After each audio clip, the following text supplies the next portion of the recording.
So today we're talking about CalPay, and as you know, we did one video of CalPay with my friend Simon, which he talked about CalPay and how things have changed. But today I want to talk about the house prices that I found, the places that you can go to, and why maybe you should pick CalPay as opposed to one of the other lovely places along the coastline. So that's what we're going to discuss. In between, I should be showing videos of CalPay, and so you can remember what it's like. And hopefully you'll make some kind of decision, or maybe think about the future. And you know, that's what this is about, really. So let's get on with it, okay?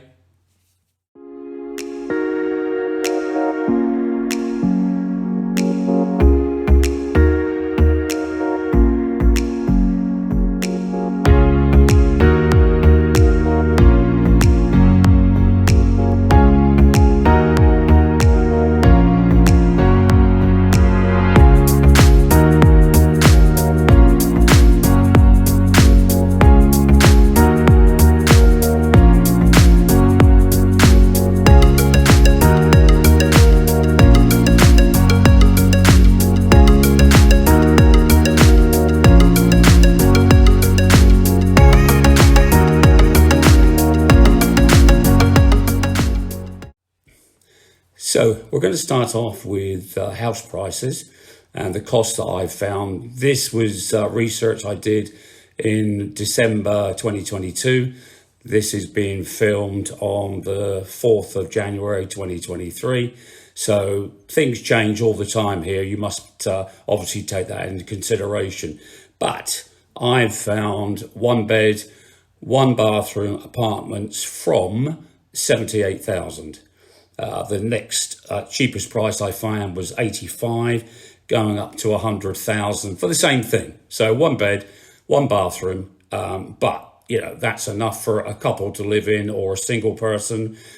Obviously not for a family, because you need more bedrooms for a child. But you can buy building plots, which is something that people do. I was talking to someone from my YouTube channel the other day, and he was saying he's building his place in Javier, which obviously takes a fair time, especially if you're living in the UK or anywhere else in Europe. It's going to take time to travel to look after the project, unless you've got a good project manager. But that's something that people do, of course. But you can go, as I've said in another video, up to $1 million plus. It depends on your resources. If you've got lots of money, then you can do whatever you like. But yeah, so you know, this is the scope from the cheapest, obviously, up to the most expensive. But that will be your choice for your finances, okay?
So like the rest of the world, inflation is a big key word at the moment.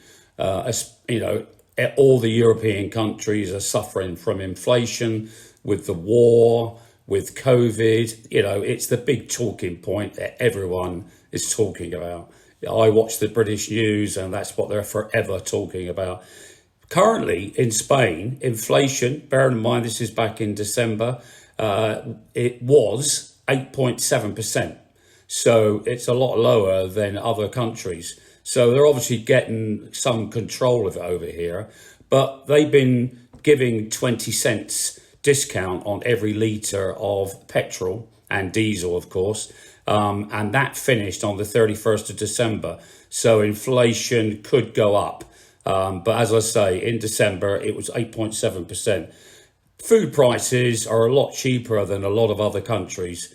The Spanish do complain a lot when prices do go up, and the government do try to control them. And I know they brought in a new thing where they're reducing the prices of the foods that people eat here a lot, you know. So they put a massive, so many billion into this project, and they will start to reduce by the beginning of January, which is now, which is where I'm recording this video. But you can save money on food items if you go to markets. There's lots of markets in Spain. We have them all the time. There's a market on every day of the week somewhere. You just got to find out where. But there are local papers that do list what days the markets are on, what time they start, etc., etc. And so that's a way of buying maybe a little bit more bulkier food, but you're going to get the prices reduced. So that's obviously worth doing. And in Calpe itself, on a Saturday between 9 and 1400, there is a market in the Old Town. Now, it doesn't only sell food, it sells lots of other bits and bobs as well. So you can have a good look round, you can get your food shopping, but also there might be other stuff that you might be interested. So that's another way of saving some money on your food bill each week.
One of the other things I always talk about is private schools. Now, I've searched around Calpe and I haven't really been able to find any private schools. I might have made an error and missed them, but obviously you might have to go outside of Calpe to find a private school. State schools are everywhere. You have state schools in every town. So if you're going to send your children to state schools, you know, like most people do, it's only if you've got some money available or you've got a fund of some sort that you send your children to private schools. But state schools are everywhere in every town. But the main one I've found in this sort of area is the Lady Elizabeth. And this one is quite a reputable school. It's got a good reputation, and this is somewhere that you might want to take your child. But if you're living in Calpe, you're going to have to be prepared to drive each morning, or maybe they might have a bus, you know, a coach which goes from your area. These are all things that when you get here, you'll have to find out yourself. You know, it changes, things change. There's no point in me putting in what they do now because it might change. So you need to get on the internet and you need to find out these things. But this is just giving you a direction to steer, really. And as I say, the Lady Elizabeth is one of the better ones as far as I can make out. I have a friend who sends their daughter there and they're very happy. So, you know, that's the only information I have. So, you know, you have to find out yourself, okay?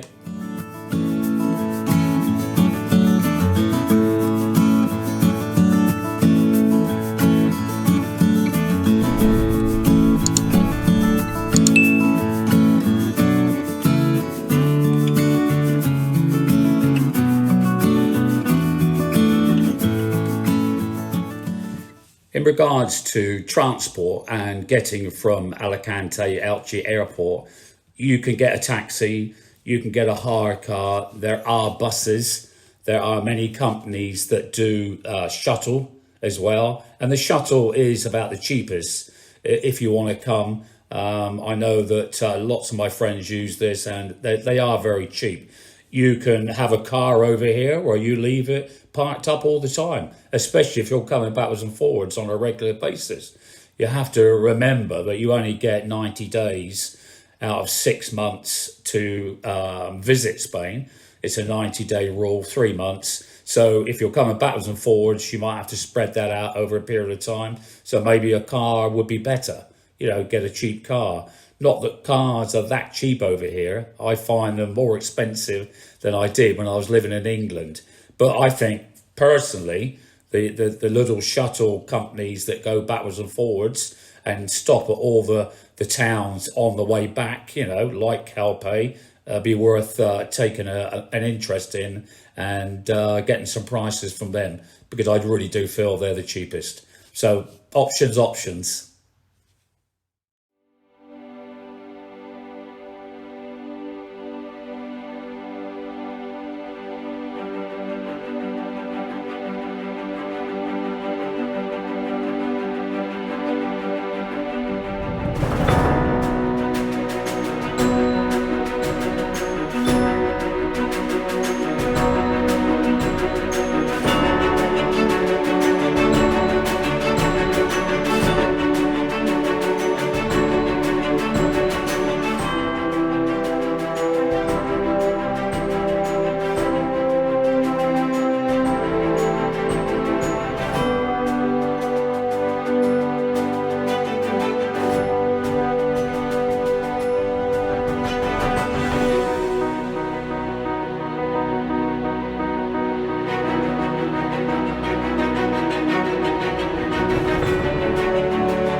So when you're living in Calpe, what are the sort of things that maybe you could do? What could you do with your leisure time? Well, there's lots of things because we're surrounded by water here. Scuba diving, boat rentals, stand-up paddle boarding, boat tours, kayaking, all this sort of stuff you can do on the water. You have the lake Las Salinas, which is a natural lake, has pink flamingos on it. So if you're into bird watching and that sort of thing, there's lots of other birds there, not just the flamingos. So that could be a real interest to you if that's your hobby. Like my hobby is YouTube. It might be your hobby, bird watching. You can hire bicycles. You can go on guided tours with your bicycles. Obviously, bars, restaurants, there are many, many, many. You have every choice in the world in Calpe, and there are some fabulous restaurants. I've been to a few down there with my friend Simon, and there are some lovely, lovely restaurants down there with some really nice food. The one place I would say you should go is the Sky Bar, and the Sky Bar is on the 29th floor of the Zootopia Hotel. Now, this doesn't open until, I think it's 1500, 3 o'clock in the afternoon onwards, it's open. But the views from the 29th floor are well worth going for because they are phenomenal. They really are. And if you want a cocktail, if you want something to eat, you can do all that up there as well. And you don't have to be staying there to go up there and to enjoy that. So that's something that you might want to do. And of course, in Calpe, you've not got the one place. You have the Old Town as well. And I love the Old Town. I think the Old Town is much nicer than the newer part. The newer part is where the beaches are, and the beaches are fantastic. They are all sand. And this 200-kilometre coastline that we have here that goes all the way along they have some fantastic beaches, some of the nicest beaches anywhere in the world. Lots of blue flag beaches. So, there's always going to be something to do. But if you're coming over to work, obviously that's a different ball game. And because I've never worked here, I'm not going to give you any information on working because I don't know anything about it. I came here in 2008. I retired at 58, and I've not worked since, apart from doing YouTube, which I don't find work. I find it enjoyable. It's a good hobby, and so that's about it, really. If you like these sort of videos, let me know, or if you've got any questions, let me know down in the information box, and I'll try to answer them as best I can. I often get people ask me questions, and of course, if you do like this type of video or any of my videos, please subscribe and please ring that bell.